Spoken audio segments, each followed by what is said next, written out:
ಎಲ್ಲರಿಗೂ ನಮಸ್ಕಾರ. Welcome to ಸಮೃದ್ಧಿ ಅಡಿಗೆ ಮನೆ ಚಾನಲ್. ಇವತ್ತು ನಾವು ಮಾಡ್ತಿರುವಂತಹ ರೆಸಿಪಿ ಬಂದು ಒಂದು ಆರೋಗ್ಯಕರವಾದ ರೆಸಿಪಿ ಅಂತಾನೆ ಹೇಳ್ಬೋದು. ರಾಗಿ ರೊಟ್ಟಿ ತುಂಬಾನೇ ಚೆನ್ನಾಗಿರುತ್ತೆ. ನೋಡ್ತಿದ್ದೀರಾ ಎಷ್ಟು ಸಾಫ್ಟ್ ಆಗಿ ಇದೆ ಅಂತ ರಾಗಿ ರೊಟ್ಟಿ. ಈ ತರ ರಾಗಿ ರೊಟ್ಟಿ ಹೇಗ್ ಮಾಡ್ಕೊಳ್ಳೋದು ಅಂತ ಇವಾಗ ನಾನು ತೋರಿಸ್ತೀನಿ. ನೀವು ಕೊನೆವರೆಗೂ ನಮ್ಮ ವಿಡಿಯೋನ ತಪ್ಪದೆ ನೋಡಿ. ಹಾಗೆ ಇನ್ನು ನಮ್ಮ ಚಾನೆಲ್ನ ಯಾರೆಲ್ಲ ಸಬ್ಸ್ಕ್ರೈಬ್ ಮಾಡ್ಕೊಂಡಿಲ್ಲ ಪ್ಲೀಸ್ ಸಬ್ಸ್ಕ್ರೈಬ್ ಮಾಡ್ಕೊಳ್ಳಿ.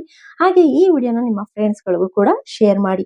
ಇವಾಗ ಇದಕ್ಕೆ ಏನೇನ್ ಬೇಕು ಅಂತ ನೋಡ್ಕೊಳ್ಳೋಣ. ಇಲ್ಲಿ ನಾನು 1 ಬೌಲ್ ಅಷ್ಟು ರಾಗಿ ಹಿಟ್ಟು ತಗೊಂಡಿದ್ದೀನಿ. ಹಾಗೆ ಅರ್ಧ ಬೌಲ್ ಅಷ್ಟು ಗೋಧಿ ಹಿಟ್ಟನ್ನ ತಗೊಂಡಿದ್ದೀನಿ. ಗೋಧಿ ಹಿಟ್ಟು ಬದಲು ನೀವು ಅಕ್ಕಿ ಹಿಟ್ಟು ಬೇಕಾದ್ರೂ ಹಾಕೋಬಹುದು. ಹಾಗೆ ಕೊತ್ತಂಬರಿ ಸೊಪ್ಪು, ರುಚಿಗೆ ತಕ್ಕಷ್ಟು ಉಪ್ಪು, ಹಾಗೆ ಜೀರಿಗೆ, ಕರಿಬೇವು, ಹಾಗೆ ಸಣ್ಣಗೆ ಹೆಚ್ಚಿಟ್ಕೊಂಡಂತಹ 2 ಈರುಳ್ಳಿ ತಗೊಂಡಿದ್ದೀನಿ. ಇವಾಗ ಇಷ್ಟನ್ನು ಹಾಕಿ ನಾವು ಚೆನ್ನಾಗಿ ಫಸ್ಟ್ ಮಿಕ್ಸ್ ಮಾಡ್ಕೋಬೇಕು.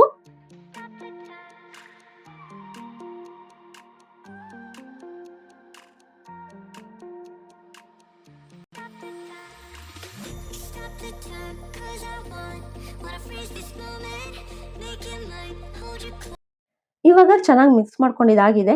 ಇವಾಗ ಸ್ವಲ್ಪ ನಾವು ನೀರ್ ಹಾಕೊಂಡು ಕಲ್ಸ್ಕೋಬೇಕಾಗುತ್ತೆ. ಹಿಟ್ಟನ್ನ ಜಾಸ್ತಿ ನೀರ್ ಹಾಕೊಳಕ್ ಹೋಗ್ಬೇಡಿ.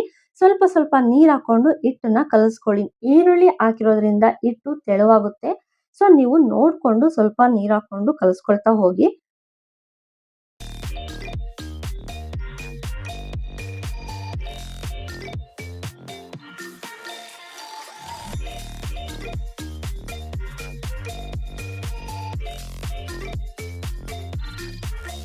ನೋಡಿ ಕಲಸ್ಕೊಂಡಿದ್ದಾಗಿದೆ. ಇವಾಗ ಲಾಸ್ಟ್ ಅಲ್ಲಿ ನಾವು ಕೈಗೆ ಸ್ವಲ್ಪ ಎಣ್ಣೆ ಹಾಕೊಂಡು ಹಿಟ್ಟನ್ನ ಒಂದ್ಸಲ ಲಾಸ್ಟ್ ಅಲ್ಲಿ ಮತ್ತೆ ನಾವು ಕಲಸಿ ಇಟ್ಕೊಂಡ್ರೆ ಹಿಟ್ಟು ಯಾವುದೇ ರೀತಿ ಒಣಗೋದಿಲ್ಲ ಮೇಲ್ಗಡೆ. ಸೊ ಕೈಗೆ ಸ್ವಲ್ಪ ಎಣ್ಣೆ ಹಾಕೊಂಡು ಹಿಟ್ಟನ್ನ ಒಂದ್ಸಲ ನೀವು ಲಾಸ್ಟ್ ಅಲ್ಲಿ ಕಲಸಿ ಇಟ್ಕೊಳ್ಳಿ.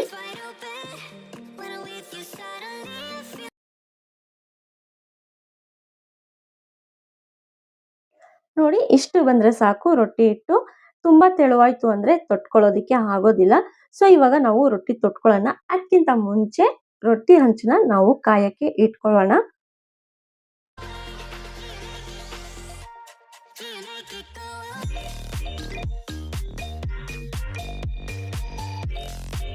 ನಿಮ್ಗೇನಾದ್ರೂ ಹಿಟ್ಟು ತೆಳುವಾಗಿದೆ ಅನ್ನೋದಾದ್ರೆ ಸ್ವಲ್ಪ ನೀವು ಗೋಧಿ ಹಿಟ್ಟನ್ನ ಹಾಕೊಂಡು ಕಲಸ್ಕೊಳ್ಳಿ.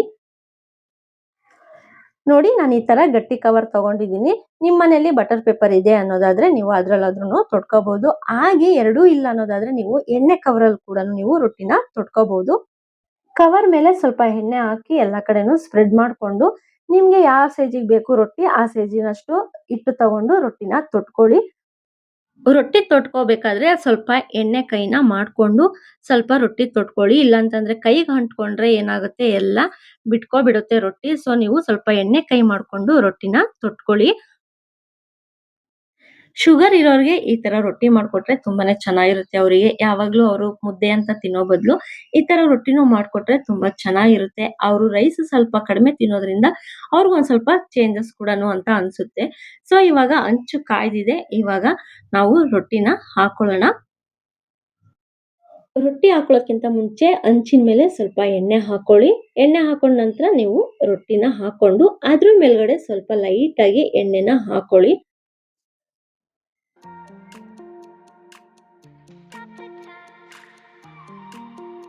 ರೊಟ್ಟಿ ಮೇಲ್ಗಡೆ ಸ್ವಲ್ಪ ಚೇಂಜಸ್ ಆದಾದ್ಮೇಲೆ ನೀವು ಮಡ್ಚಿ ನೀವು ಇನ್ನೊಂದ್ ಸೈಡ್ ರೊಟ್ಟಿನ ಬೇಯಿಸ್ಕೊಳ್ಳಿ. ರೊಟ್ಟಿಲಿ ಖಾರ ಇರ್ಲಿ ಸ್ವಲ್ಪ ಅನ್ನೋದಾದ್ರೆ ನೀವು ಅದಕ್ಕೆ 1-2 ಹಸಿಮೆಣಸಿನಕಾಯಿನ ಸಣ್ಣ ಹೆಚ್ಚಿಕೊಂಡು ಹಾಕೊಳ್ಳಿ. ಮನೇಲಿ ಮಕ್ಳು ಇರೋದ್ರಿಂದ ತಿನ್ನಲ್ಲ ಅಂತ ಹೇಳಿ ನಾವು ಹಸಿಮೆಣಸಿನಕಾಯಿನ ಹಾಕೊಂಡಿಲ್ಲ. ಅವ್ರು ತಿನ್ಬೇಕಾದ್ರೆ ಬಾಯಲ್ಲಿ ಅಕಸ್ಮಾತ್ ಆಗಿ ಹಸಿಮೆಣಸಿನಕಾಯಿ ತಿನ್ಬಿಟ್ರೆ ಏನಾಗುತ್ತೆ ಅವ್ರಿಗೆ ತಿನ್ಬೇಕು ಅನ್ನೋ ಆಸೆ ಕೂಡ ಹೋಗ್ಬಿಡುತ್ತೆ. ಸೊ ಹಸಿಮೆಣಸಿನಕಾಯಿನ ನಾನು ಹಾಕೊಂಡಿಲ್ಲ. ನಿಮ್ಗೆ ಬೇಕು ಅನ್ನೋದಾದ್ರೆ ಖಾರಕ್ಕೆ 2 ಹಸಿಮೆಣಸಿನಕಾಯಿ ಕೂಡ ಹಾಕೊಳ್ಳಿ.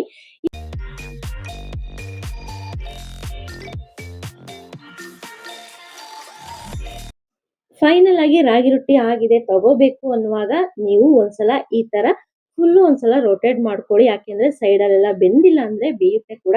ಸೊ 2 ಕಡೆನೂ ನೀವು ಈ ತರ ರೊಟ್ಟಿನ ಬೇಯಿಸ್ಕೊಳ್ಳಿ.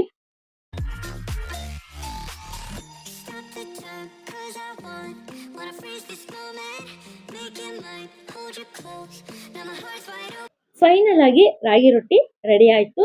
ಸೊ ಉಳಿದಂತ ಹಿಟ್ಟಲ್ಲಿ ರೊಟ್ಟಿನ ತೊಟ್ಕೊಳ್ಳೋಣ.